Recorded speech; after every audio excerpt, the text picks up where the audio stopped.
ତିନିଟି ପର୍ଯ୍ୟାୟରେ ଯୋଗ୍ୟ ମହିଳାଙ୍କ ଆକାଉଣ୍ଟରେ ପ୍ରଥମ କିସ୍ତିର ଟଙ୍କା ପହଞ୍ଚିବା ପରେ ଚତୁର୍ଥ ପର୍ଯ୍ୟାୟକୁ ଅପେକ୍ଷା କରି ରହିଛନ୍ତି ଅନେକ ହିତାଧିକାରୀ। କିନ୍ତୁ ଚତୁର୍ଥ ପର୍ଯ୍ୟାୟ ଟଙ୍କା ଡିସେମ୍ବର 25 ଦେବାକୁ ଥିବା ବେଳେ ଏହାକୁ ସ୍ଥଗିତ ରଖାଯାଇଛି। ତେବେ ଏନେଇ ବର୍ତ୍ତମାନ ଚତୁର୍ଥ ପର୍ଯ୍ୟାୟକୁ ନେଇ କୁହାଯାଉଛି ଯେ ଏହି ଟଙ୍କା ଆସନ୍ତା 2025 ଜାନୁଆରୀରେ ସରକାର ପଠାଇ ପାରନ୍ତି।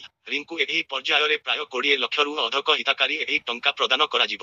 ଯାଞ୍ଚ ପ୍ରକ୍ରିୟା ଜାରି ରହିଥିବାରୁ ଏହି ପର୍ଯ୍ୟାୟ ଟଙ୍କା ବିଳମ୍ବରେ ଦିଆଯିବ ବୋଲି ସୂଚନା ଦେଇଛନ୍ତି ଉପମୁଖ୍ୟମନ୍ତ୍ରୀ ପ୍ରଭାତୀ ପରିଡ଼ା। ଏହି ଯାଞ୍ଚ ଆସନ୍ତା 30 ସୁଦ୍ଧା ଶେଷ ହୋଇଯିବ।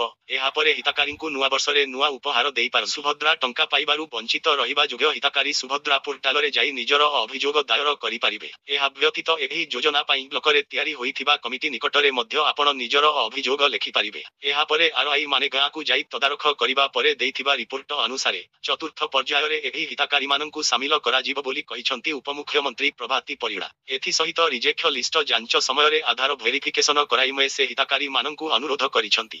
ରାଇ ନେବାକୁ ଜାନୁଆରୀ ଶେଷ ସୁଦ୍ଧା 1 କୋଟି ମହିଳାଙ୍କୁ ସୁଭଦ୍ରା ଟଙ୍କା ଦିଆଯିବ।